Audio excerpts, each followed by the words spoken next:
Hey guys, some quick thoughts on the Reconquista movement. So, if you don't know what that is, it's this effort to reclaim the mainline denominations, which have gone majority progressive. And I think that's a valiant effort. But one of the issues that I have with them is that I'm seeing some comments of calling the faithful conservative denomination schismatics.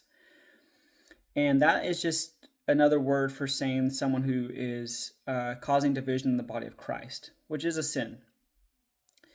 Well, I don't think the conservative denominations are doing that. And I think that is actually the mainline denominations that did that. See, the Roman Catholic Church actually accused the Protestant reformers of doing this, of causing division, and calling them schismatics.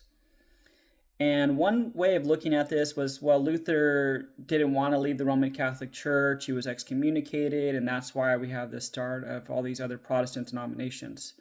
That is true. Another way of also looking at this, though, is that the Roman Catholic Church was preaching a different gospel, and they were the ones causing divisions in the body of Christ because of it. So they are the schismatics. And the classical Protestants believe that they are actually the continuation of the true Catholic Church.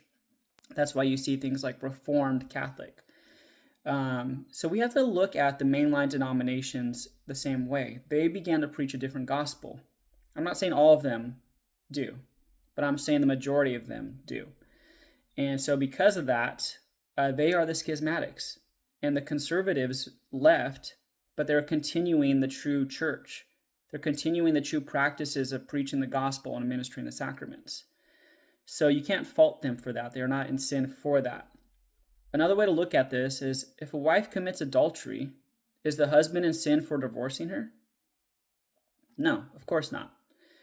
And, another way to look at this too is, well, if there's like a pasture with like sheep and a shepherd and it becomes overrun with wolves, the shepherd can try to fight them off, or he can move the sheep to a safer pasture where they can eat and they can grow. So I think it's the same way. I think we have to stop calling the faithful conservative denomination schismatics. If anything, the progressives that are preaching a different gospel are the schismatics.